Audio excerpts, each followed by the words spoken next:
투자 알고리즘 오늘은 IS 경제연구소 차영주 소장과 함께합니다. 어서 오세요. 안녕하십니까? 네, 소장님 반갑습니다. 자, 8월은요. 보통은 증시가 좀 떨어지죠. 그렇죠. 그런 가운데서 또 우리가 이 8월 장에서 살아남기 위해서 또 전략을 세워봐야겠죠. 어떤 종목에 집중을 해볼까? 옥석 가리기를 해보겠습니다. 첫 번째로는 이 관세 이야기를 또 피해갈 수가 없겠네요. 일단 우리가 협상은 성공을 했는데 또 품목 관세가 다시 한번 시장에 좀 걸림돌이 되고 있어요. 반도체랑 의약품에 이제 품목 관세가 내려질 텐데 반도체부터 체크를 해보자면 내일부터 시행된다고 하잖아요. 얼마나 큰 영향이 있겠습니까?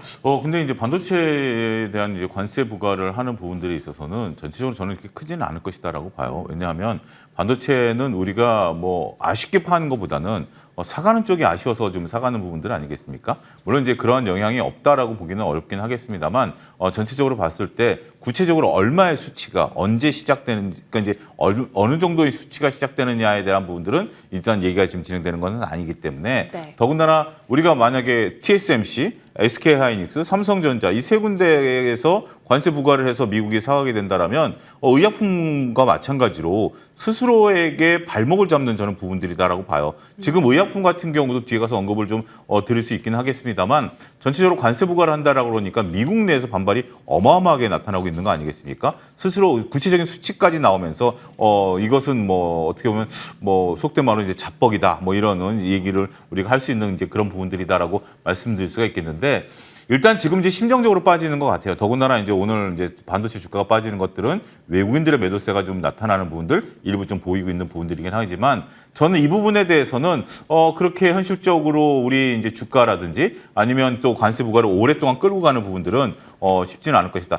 결국 우리가 이제 이 부분이 아니더라도 전체적인 글로벌리 관세 부과를 한다 하더라도 트럼프 대통령이 관세 부과를 한 다음에 90일 유예를 한 다음에 이걸 또 실질적으로 낮춰주고 현실적인 부분들까지 낮추지 않았습니까? 그런 부분들을 놓고 본다라면 이 더군다나 이제 미국이 직접적으로 피해를 볼 수 있는 관세와 관련된 부분들은 글쎄요. 뭐 저는 그렇게 우리가 심각하게 우려할 바는 아니지 않겠는가 이렇게 좀 말씀드릴 수가 있겠습니다. 네, 항상 이제 관세를 협상 카드로서 조금 그렇죠. 공격적인 어투로 말을 하는 경향이 있는 트럼프 대통령이기 때문에 그렇게 생각보단 영향이 크지 않을 수도 있겠다. 약간 안심되네요. 자, 그럼 주가 측면에서 접근을 해 보겠습니다. 네. 삼성전자와 SK하이닉스가 늘 고비가 있잖아요. 삼성전자는 7만 원, SK하이닉스는 30만 원, 그렇죠?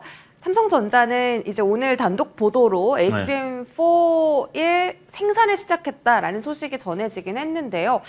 이것이 그렇게 주가를 끌어올릴 만한 강한 재료는 아닌가 봐요. 근데 네. 지금 이제 저도 이제 솔직히 그 뉴스는 못 봤어요. 근데 이제 수현 앵커께서 이제 말씀하신 걸 보니까 이게 진짜 천하의 삼성전자가 이게 네. 퀄테스트를 통과하는 정도에 나온 뉴스여야 되지. 이거를 지금부터 자 우리 이제 만듭니다. 자 이제 뭐 예를 들어서 뭐 점심 시간이잖아요.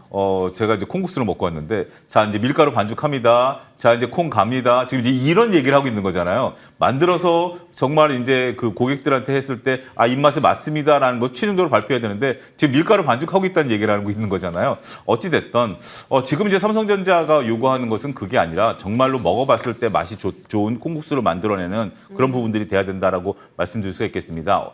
더군다나 오늘 같은 경우는 외국인들이 삼성전자 좀 팔고 있잖아요. 네. 어제 이제 그러니까 저는 이 외국인들 수급 같은 경우 이 뉴스를 보고 팔았다라기보다는 어제 주문이 들어와 있었던 부분들이 오늘 기계적으로 나오는 거기 때문에 또 모르죠. 이 뉴스에 따라서 내일 또 외국인들이 어떻게 또 들어올 수 있는 부분들인지 모르겠습니다만 이 부분 더군다나 삼성전자가 좀 아쉬운 부분들은 또 이것만은 아닌 것 같아요. 우리가 좀 히타치 M&A에 대한 얘기도 나오고 있지 않습니까? 일본 기업에 대한 M&A도 나오고 있는데 영 수급이 안 들어오네요. 네. 이 정도 더군다나 우리가 그 삼성전자를 바라볼 때 이 두 가지를 바라봤었잖아요. 대규모 M&A와 HBM. 이 어느 정도 약간의 기대감, 그러니까 조금 냉정하게 바라보지 않고 즉흥적으로 바라보면 이 두 가지를 충족시킬 수 있는 뉴스가 나오는 거 아니야? 라고 볼 수 있는데도 불구하고 영 정말 뭐 하이닉스랑 같은 취급을 한다라는 측면에 있어서 보면 삼성전자를 갖고 계신 분들 입장에서 보면 조금 속이 탈 수 있는 부분들이다라고 볼 수 있겠습니다. 어떻게 보면 투자자들이 현명해지신 거일 수도 있고요. 이것을 확인할 때까지는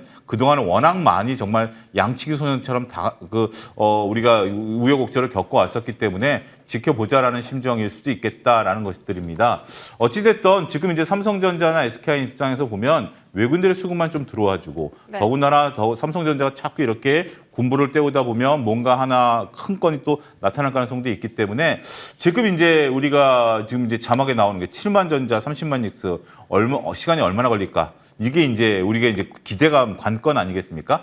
7만 전자는 바로 눈앞에 보이죠. 30만 닉스까지는 오히려 한 10% 정도가 좀 룸이 좀 열려 있는 부분들인데, 근데 7만 전자까지를 우리가 바라보고 투자를 하는 거하고 30만 닉스를 바라보고 투자하는 거하고 수익률이 좀 다르죠. 네. 7만 전자까지를 간다라고 하면 수수료 제외하고 뭐 별로 기회비용 제외하면 먹자 것 없는 구간인 것 같고 30만 닉스를 바라본다라면 최소 10% 정도의 수익률은 기대할 수 있는 그런 구간이기 때문에 오히려 삼성전자를 지금 10%를 바라본다라면 한 7만 5천 원 정도를 바라봐야 되는 거기 때문에 7만 5천 원과 30만 닉스를 같이 비교해 봐야 될 것 같아요. 네. 어떻게 보면. 그래서 저는 7만 5천 원과 30만 닉스, 그중에 30만 닉스가 좀 빠르지 않을까?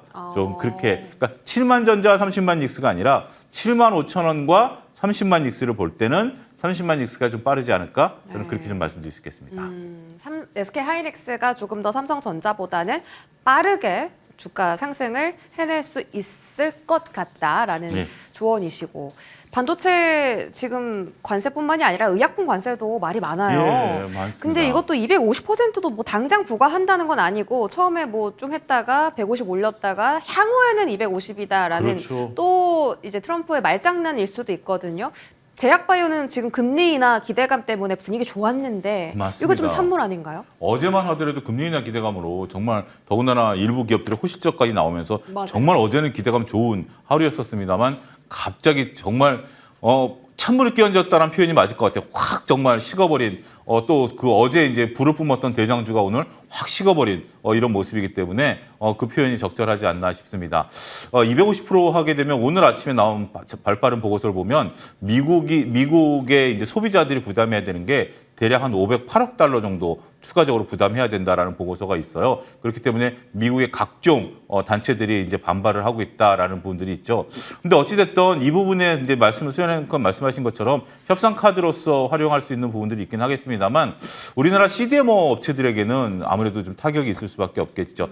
기술력을 갖고 있다라면 우리가 이제 뭐 아무래도 이 부분을 좀 이겨낼 수 있는 부분들이 있긴 하겠습니다만 CDMO 같은 경우 위탁 생산을 하는 부분들이고 이 부분이 우리가 이제 뭐 중국의 기업도 있고 일본의 기업도 있고 유럽의 기업들도 있기 때문에 이들이 우리나라 기업들보다 빠르게 미국의 공장을 증설하게 된다라면 우리보다 좀 더 그러니까 아무래도 경쟁력을 좀 나타낼 수도 있을 가능성이 있고요. 더군다나 이제 CDMO 같은 경우 위탁 생산이기 때문에 네. 아무리 우리가 이제 뭐 100에 그걸 받아와서 뭐 주문을 받아와서 생산한다 하더라도 하청을 받는 부분 구조잖아요. 이제 보면 아무리 우리가 기술력이 있다 하더라도 그러면 이제 하청이 100이 아니라 95에 올 수도 있겠죠. 관세에 따른 그런 부분들이 있기 때문에 우리가 불과 얼마 전까지만 하더라도 자동차가 2.5% 관세 차이 때문에 주가가 폭락한 경험이 있지 않습니까? 그런 부분들을 놓고 본다라면 CDMO 분야에 있어서는 조금 우리가 좀 조심해야 될 단계가 아니겠나. 제가 그동안에는 이제 삼성바이오를 많이 추천을 드려왔었습니다만 이 관세가 나온부터는 한 번도 추천을 안 드렸거든요. 왜냐하면 이런 변수들이 있을 수 있는 부분들이 있기 때문에 우리가 좀 이 부분을 좀 조심해서 앞으로 이것이 안정화될 때까지 트럼프 대통령의 관세에 관련된 부분들이 반도체라든지 아니면 뭐 제약바이오에 대한 부분들이 안정이 될 때까지는 지금은 섣불리 투자하기는 쉽지 않을 수 있겠다. 이렇게 좀 정리가 가능할 것 같습니다. 좋습니다. 자, 일단 삼성 바이오로직스 포함해서 CDMO는 이제는 조심할 필요가 있다. 경계감을 드러내야 되는 시기이고 그러면 관세와는 영향이 좀 덜한 기술 수출주들 있죠. 리가켄바이오가 지금 8% 급등하고요. 외국인 순매수도 확인이 되고 있네요. 기술 수출을 오히려 봐야 되나 관세 이슈에서는 벗어나면서 금리 인하 기대감을 가져가는 쪽이잖아요. 물론 이제 그렇긴 하겠죠. 오늘 지금 주가가 올라가는 부분들이긴 한데 이게 틈새 전략으로서 그러면 이것을 좀 봐야 되느냐라는 부분들을 놓고 본다라면 저는 일단 지금 8월 달에 이 트럼프 대통령의 제약바이오 관세 얘기가 나올 때까지는 일단 좀 전 중립 의견입니다. 전체적으로 이것을 지금 굳이 그러면 삼바를 안 사고 리가켄바이오를 사야 되느냐 이런 관점으로 본다라기보다는 리가켄바이오의 개별적인 이슈로 좀 봐야 되는 것들이 아니겠나 싶어요. 업종 내에서 특정, 그러니까 한쪽이 안 좋으니까 한쪽을 좀 봐야 된다라는 개념보다는 지금은 제약바이오가 어떻게 방향이 틀지 모르죠. 만약에 이렇게 또 반대로 생각해 보실 필요가 있겠죠. 지금 트럼프 대통령이 250% 관세 부과를 한다 그랬다가 미국 내 반대 여론에 따라서 250% 관세 부과를 안 할 수도 있잖아요. 네. 그러면 삼바가 다시 튀어 올라가겠죠. 그러면 지금 이것의 수혜주라고 봤었던 기술 이전주들도 약간 주춤할 수 있는 부분들 아니겠습니까? 그런 부분들을 염두에 두게 된다라면 지금 이 뉴스에 따라서 호불호를 가린다라는 것은 오히려 리스크가 클 수도 있어요. 따라서 기술 이전과 관련된 것은 그냥 저는 좋은 주식이기 때문에 가져가는 부분들이 되지만 내가 CDMO를 안 사고 상대적으로 저걸 산다? 그거는 조금 위험할 수도 있겠다. 그 부분까지 언급을 드릴 수가 있겠습니다. 네, 좋습니다. 제약바이오 쪽까지 힌트를 얻어봤고요. 저희 2차 전지로 넘어가 보겠습니다.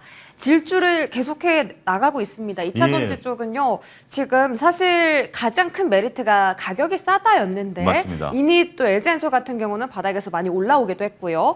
그동안 가장 큰 우려가 있었던 캐즘이라든지 그 전기차 수요에 대한 불안감, 실적 이런 펀더멘털적인 측면에서는 2차 전지를 조금은 새롭게 봐야 되는 시기인가라는 물음표가 들어요. 뉴스 노출도가 최근에 되게 많아졌거든요. 네. 좋은 뉴스가요? 근데 이제 우리가 뭐 말씀하신 캐즘을 극복했냐라는 부분들에 대해서는 뭐 누구든지 확연히 극복했다라고 말하기는 좀 어렵죠. 우리가 이제 어제 이제 에코프로 BM 실적을 놓고 보면 좀 고개가 갸우뚱해져요. 우리가 ESS 쪽에 매출이 늘어난 건 사실인데 인도네시아의 영업이익 405억을 제외하고 나면 전체적인 영업이익이 490억 중에 실질적으로 영업이익이 늘어난 건 2배밖에 안 늘어났거든요. 그걸 빼고 나면 이게 매출이 2배, 3배씩 늘어났다라고 하는 부분에 있어서 영업이익이 이게 늘어난 게 맞아? 라는 부분들이죠. 인도네시아 영업이익 빼고 나면 우리가 정말 이렇게 정말 어제 그렇게 주가가 올랐어야 되느냐라는, 그러니까 실적 가지고 올랐어야 되느냐는 부분들이 조금 냉정해지죠. ESS와 관련된 부분들이 100% 매출이 일어났는데 영업이익 100% 늘어났다? 그거는 재무제표를 좀 아시는 분들이 매출이 100% 늘었으면 영업이익은 최소한 서너 배 더 늘어났어야 되는 부분들이죠. 그런 부분들을 놓고 보면 좀 냉정해질 수 있는 부분들은 분명 존재하는 부분들은 있어요. 하지만 일단 말씀하신 것처럼 지금 뉴스에 대한 노출도가 좀 늘어났고 네. 그다음에 이제 주가가 전체적인 바닥에서 좀 벗어난 부분들이 있고 어제 같은 경우 삼성 SDI 저는 이제 일종의 쇼커버링이 좀 들어온 부분들도 없지 않아 있다라고 봐요. 왜냐하면 개장한 지 거의 한 5분 만에 SDI 같은 경우는 10% 넘게 올라갔고, 그다음에 에코프로 BM 같은 경우는 한 10분, 15분 만에 또 한 10% 넘게 올라갔거든요. 장중 내내 움직인 부분들이 있기 때문에 그런 부분들도 저는 일정 부분 있다라고 봐요. 따라서 이게 지금 실적 이제부터 극복했어. 이제부터는 올라가. 이런 부분들보다는 이게 수급 논리로 저는 여전히 조금 봐야 되는 부분들이 아니겠나라고 싶어요. 어쨌든 이 부분에 대해서는 저는 아직 조금 이제 올라오니까 조금 이제 조심스러워집니다. 그전엔 제가 2차 전지에 대해서 상당히 조금 최근에 바닥권에 대한 논리들을 좀 말씀드려왔고, 오히려 이제 뭐 그 폐배터리에 관련된 성일하이텍, 뭐 코스모화학 이런 부분들에 대한 부분들도 계속해서 말씀드려왔는데, 주가가 어느 정도 좀 올라오니까 더군다나 쇼커버링까지 좀 들어온 부분들, 그 다음에 어제 오늘 계속 꼬리를 다는 부분들을 놓고 보면 일단 조금 만약에 내일까지도 상승세가 이 정도 난다라면 오히려 다음 주엔 좀 조정이 있을 것 같은데 내일 만약에 조정이 약하게 나온다라면 다음 주까지는 오히려 올라갈 수 있어요. 그래서 저는 관건은 내일이 될 거다. 내일 오히려 강하면 조정이 빨리 올 수 있고 내일 약하면 조정은 좀 늦게 올 수 있다. 이렇게 좀 볼 수 있을 것 같습니다. 이게 뭐 실적이나 체질이 개선됐다라기보다는 좀 수급 논리로서 그렇죠. 쇼커버링 물량이라든지 그런 부분들이 오히려 2차 전지를 끌어올렸고 내일 조정이 강하냐 약하냐 여부가 추가적인 상승세를 판가름할 것이다. 자, 2차 전지 폐배터리 지난주에 말씀 주셨어요. 폐배터리가 진짜 정말 잘 갔고요. 사실 근데 최근 2차 전지의 키워드는 ESS 중심으로 돌고 있거든요. 네. 이쪽에 대한 시선을 조금 더 가져가야 될까요? 그런데 ESS에 대한 부분들은 저는 이제 나쁜 건 아닌데 이제 이렇게 표현드리고 싶어요. 지금 여러분들 화면에서 저와 수연 앵커를 같이 잡아주셨으면 좋겠는데 저는 이런 표현들을 좀 왜요? 드리고 싶어요. 네. 왜냐하면 저는 밥을 2공기 먹어야 제 몸무게를 버텨내요. 수연 앵커는 밥을 반 공기만 먹어도 버텨낼 수 있는 체력이에요. 이게 뭐냐면 먹는데, 네. 우리나라 2차 전지 업계의 규모가 과연 ESS 갖고 버틸 수 있는 규모냐라는 거죠. 그러니까 ESS를 우리가 하기 위해서 2차 전지 업종이 커왔으면 ESS 갖고 되는 거죠. 근데 지금 우리나라 2차 전지 업체들이 ESS를 하려고 큰 게 아니라 ESS는 곁다리였고요. 원래 주식은 뭐였다? 전기차였다는 거죠. 따라서 전기차의 캐즘이 극복되지 않은 상태에서 ESS를 한다는 것은 이렇게 표현을 드릴 수가 있겠죠. 지금 삼성전자가 HBM이 아니라 다음에 레거시 반도체가 아니라 폴더블 폰을 가지고 주가를 끌어올릴 수 있을까? 라는 부분들에 대한 의구심이다라는 거죠. 물론 나쁜 건 아니에요. 전체적으로 물론 제가 밥을 반 공기 먹어도 견뎌낼 수는 있어요. 하지만 여전히 배는 고프다라고 표현을 드릴 수가 있겠죠. 따라서 어떻게 보면 이걸 갖고 우리가 ESS만 하는 기업들을 보는 건 좋아요. ESS만 하는 기업들은 보는 건 좋은데 지금 현재 ESS가 나름대로 좀 매출이 좀 늘어나는 부분들은 좀 있긴 있어요. 근데 그런 주식들은 이미 벌써 주가가 많이 올라 있잖아요. 근데 이제 에코프로나 에코프로비엔 같은 경우에서 이제 이걸 갖고 ESS 갖고 모멘텀을 상승한다라고 본다라면 여전히 배가 고플 수 있겠다. 좀 구분할 수 있을 것 같습니다. ESS만 하는 기업은 괜찮은데 뭐 그런 기업 사실 딱히 많지는 않죠. 그렇죠. LFP를 우리나라가 예. 그렇게 많이 개발한 국가는 아니기 때문에 저희는 네. NCM 중심이었어서 예. 예, 어쨌든 지금 ESS라는 그 시장 규모가 전체적인 2차 전지를 끌어올리기엔 약간 좀 작다. 그렇죠. 시기적으로는 조금 더 오래 걸릴 수도 있겠네요. 예, 맞습니다. 알겠습니다. 자, 그러면 다음 키워드로 넘어가시죠. 화장품입니다. 와, 시가총액 1위를 잠깐 탈환을 예. 했어요. APR이 아모레퍼시픽을 잠깐 뛰어넘었었고 실적이 되게 좋았잖아요. 예, 예. 너무 좋았는데 이게 사실은 지금 거의 주가가 12개월 선행 비율 따졌을 때는 28배다. 예. 그럼 차익 나와야 되는 거 아니냐라는 말 나오거든요. 저도 어느 정도 좀 목전에 찬 것 같아요. 차트를 놓고 보면 충분히 선반영됐다라는 부분들에 대해서는 공감을 한 것 같아요. 기대감이 주가에 좀 반영돼 있는 부분들이 충분히 나타나는 부분들이 있고 오늘 어떻게 보면 충분히 오버슈팅이 나온 부분들이다라고 말씀드릴 수 있겠죠. 네. 물론 이제 이런 것들이 이제 오늘 이제 거래량이 나오면서 이제 윗꼬리를 좀 다는 그런 부분들이 좀 나왔기 때문에 보유하고 계신 분들 입장에서는 충분히 기분 좋은 차익을 실현하시는 수 있는 구간들이다라고 좀 말씀드릴 수 있겠고 더 성장할 수 있는 거 아니야? 더 성장할 수 있죠. 하지만 기대감을 가지고 꾸준히 올라왔었던 부분들이기 때문에 그런 부분들을 놓고 보면 지금 상황에서 여기서 더 만약에 20% 30%더 올라간다? 이거는 쉽지 않을 가능성이 좀 있다라는 거 봐요. 더군다나 지금 이제 아모레퍼시픽의 시총을 추월했다라고 보면 우리가 어떤 특정 기업의 시총을 추월했다라는 것이 긍정적인 뉴스일 수도 있긴 하겠습니다만 그 기업 주가에는 부담으로서 작용할 수도 있다라고 봐요. 그렇기 때문에 지금 정도 수준이다라면 기분 좋은 차익 실현의 구간이다. 이렇게 정리를 하도록 하겠습니다. 다른 화장품 종목들은요? 일단 지금 다른 화장품들 같은 경우는 밑에서 올라오는 부분들이 있는데 특히 이제 CDMO 같은 이제 뭐 CDMO 아니라 ODM 업체들 네. 같은 경우 이제 뭐 우리가 뭐 코스맥스나 콜마 같은 경우 바닥에서 올라오고 있는 모습들 보이고 있지 않습니까? 특히 이제 코스맥스 같은 경우 그전엔 콜마가 올라갔는데 코스맥스가 이제 차트가 이뻐졌어요. 그런 모습을 보면 오히려 지금은 매수 구간일 수도 있겠다라고 좀 말씀드릴 수 있고 캐더먼 효과. 우리가 전반적으로 지금 오늘 뭐 라면도 올라가고 엔터도 올라가고 우리가 다 올라가잖아요. 저는 이거를 다 캐더먼 효과라고 좀 말씀드리고 싶어요. 저도 주말에 봤거든요. 이걸 보고 나면 캐더먼 효과가 뭔지를 나타낼 수가 좀 알 수 있을 것 같아요. 왜냐하면 특정 PPL이 없어요. 오히려 특정 PPL이 있다라면 그 특정 PPL에 그 기업만 올라갈 수 있긴 하겠습니다만 전반적인 우리 한국 문화에 대한 것들, 한국 먹거리에 대한 것들, 한국 소비에 대한 것들이 다 들어있거든요. 그렇기 때문에 지금 오늘에 올라가는 저는 전반적인 범소비 관련주들과 관련해서는 캐더먼 효과가 분명히 있다라고 보면 전체적으로 꼭 뭐 아니더라도 최근에 코스맥스는 차트가 이뻐요. 그렇기 때문에 그러네요. 바닥에서 좀 보는 부분들도 우리가 좀 봐야 되지 않을까 싶습니다. 코스맥스의 좋은 흐름을 좀 기대를 해봐야겠네요. 캐더머니 효과, K-팝 데몬헌터스 예. 보셨다는 말씀이신데 약간 좀 뒤늦게 탑승하셨네요. 뒤늦게라도 봐서 네. 이제 지금 이 흐름들을 좀 네. 이해하는데 확실히 그런 것들이 좀 도움이 되네요. 알겠습니다. 조금 더 추가적인 질문 드리고 싶은데 자 다음 섹터로 넘어가야 될 것 같아요. 자 카카오가 이제 스테이블 코인 네. 태스크포스 팀을 출범을 시켰는데요. 이게 네카오라든지 스테이블 코인 관련주들의 좀 긍정적인 힘으로 작용할까요? 근데 스테이블 코인과 관련해서는 지금 이제 기대감이 높은 대신 아직까지 그 구체성이 좀 모호하다라는 것들이죠. 이제 이재명 대통령이 이제 후보 시절에 이제 공약으로 내세웠던 부분들도 있긴 하겠습니다만 아직 정부가 이 부분에 대해서 물론 이제 좀 일부 의원들이 긍정적인 코멘트를 하고 있는 것은 사실이에요. 하지만 이 부분에 대해서 지금 이제 아직까지 어떤 구체성이 좀 모호하다라는 거, 이 부분에 대해서는 저는 조금 이제 좀 지켜봐야 된다라는 거고, 특히 이제 카카오 같은 경우 우리가 안타깝게도 AI와 관련된 부분들에 대해서는 정부와의 정책에 있어서는 좀 빠졌잖아요. 네. 그런 부분들을 놓고 보면 스테이블 코인과 관련해서는 저는 상당히 기대감이 좀 많은 분들이 거론을 하시고 이 얘기를 하는데 오히려 앞서 언급드렸던 것처럼 2차 전지가 지금 이제 많은 분들이 얘기를 하다 보니까 2차 전지 관련해서 올라간다라는 건데 오히려 스테이블 코인과 관련해서 입장에서는 더 많은 분들이 얘기하고 있음에도 불구하고 오히려 지금 반응이 과거보다는 조금 못한 것 같아요. 1차적인 반응 이후에 2차적인 반응이 나타나야 되는데 지금은 조금 뭐 오늘 같은 경우 이제 반등세를 나타난다 하더라도 저게 TF의 힘인가? TF라는 것은 우리가 이제 이것을 하기 위해서 살펴보는 단계이지 구체성은 좀 떨어지거든요.